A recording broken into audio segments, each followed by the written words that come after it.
friends. I'm Kathy Adams Clark, and I've been a professional nature photographer for 25 years. Part of that way of making a living has been leading workshops and tours. And when it came time to decide what my topic would be for this Teach Me in 10, I was really at a loss to what people wanted to hear. So I went to one of my longtime friends who's been on a lot of those workshops and tours with me. And I said, "What do I talk about?"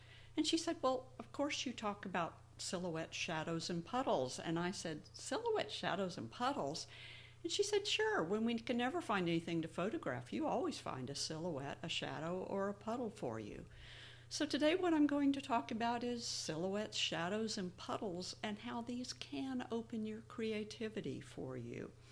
So silhouettes are pretty simple to do and pretty straightforward. You underexpose by one stop or two stops, depending on how intense the sun is. And you need to have your light meter on your camera set to evaluative matrix or segmented, evaluative if you're Canon, matrix if you're Nikon, segmented if you're one of the other camera brands. And for your silhouette, when you underexpose by one, you want to make sure that your composition doesn't have a lot of blocky areas to it that your viewer wouldn't know what it is. So in this silhouette of the church on the Arno River in Florence, I have intentionally not totally darkened the street area, because had I done that, then the viewer may not have known that this was a silhouette of the dome against the Arno River along the street in Florence. So instead of underexposing by two stops, or maybe even three in this photograph, I've only underexposed by one stop. And the photo gods shined on me because the light came through the windows in a starburst. We'll talk about starburst in just a moment. So with your silhouettes, you want the subject to be clean. You don't want the subject to be blocky where the viewer can't identify what the subject is or doesn't know what we're photographing. You want them to know it's a windmill or it's a tree. But we can also do silhouettes on overcast days when the light is really harsh, such as this tree fern or even these reeds in a small puddle. We can do silhouettes when the lighting situations are harsh, wildebeest against a sandstorm in Africa, or we can do silhouettes against that bright light of an open doorway in a barn. I don't always worry whether the background is totally white in a silhouette. Here I've got a little bit of sunset color, but I can always add a graduated filter later on in Lightroom or Photoshop to that silhouette and turn it into something a little bit more dramatic. Harsh light in the middle of the afternoon in Amalfi, but add a graduated filter to that, and it looks a little bit better when it finally comes out. So if that lighting situation is really, really harsh and the dust is thick in the air, then go ahead and photograph your silhouettes, because we might be able to do something with those later on. But if we've got color in the sky, then by all means take advantage of that silhouette by underexposing by one stop or maybe even two.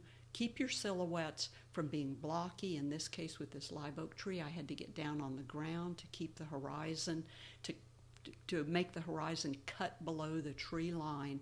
Keep your silhouettes identifiable so people know what they're looking at, and don't worry if everything's not totally black in your silhouette.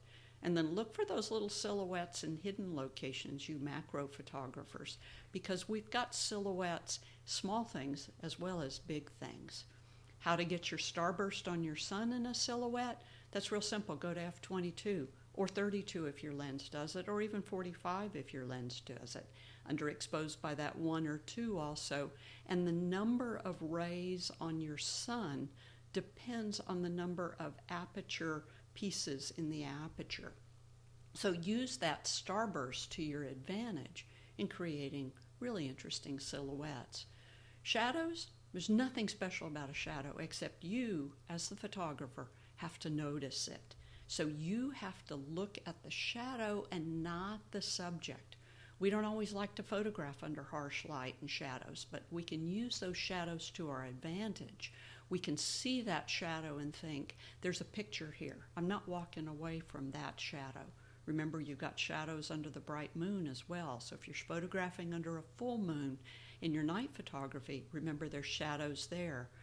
And in street scenes, that shadow becomes the photographic subject. It's not the man in this shot, it's the shadow. It's not the lady in this shot, it's the shadow. It's not the workman going to work, it's their shadow. Shadows. Shadows. And I'm in the Houston area. We have a famous statue in downtown Houston of one of our founding fathers on a horse. I didn't photograph the statue in this instance. I photographed the shadow of the statue. And then puddles, another thing that I really love. There's, again, nothing special about this, except you have to notice it. So I hope you have a crystal ball, or a glass orb, as some people are calling it. But I hope you have a crystal ball, because crystal balls and puddles make really interesting photographs. Reflections in reflections, in reflections, in reflections. Or maybe just a simple puddle on the top of a rock. Puddle in a plaza in Venice. Look what it really looks like, though. If somebody had walked through that puddle with a stroller or with a shopping cart and disrupted that puddle and put streaks coming out of it of water, then it wouldn't have been so much fun to photograph. So it's that little pristine puddle that nobody's been through yet that gives us the photo that we're looking for. Another puddle in another instance gives us the photo that we're looking for. And in this puddle, I couldn't get the entire reflection of the building near it, but the photo gods sent me a rock dove to take a little drink, and that put my subject in the puddle. So as photographers, we're used to looking at reflections in water. We're used to looking at reflections in water.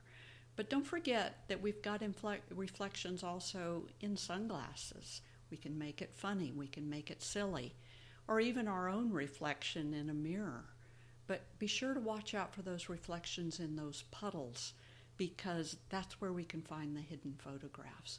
So I hope I've taught you something today about silhouettes, shadows, and puddles, and hope to see you outside photographing someday soon.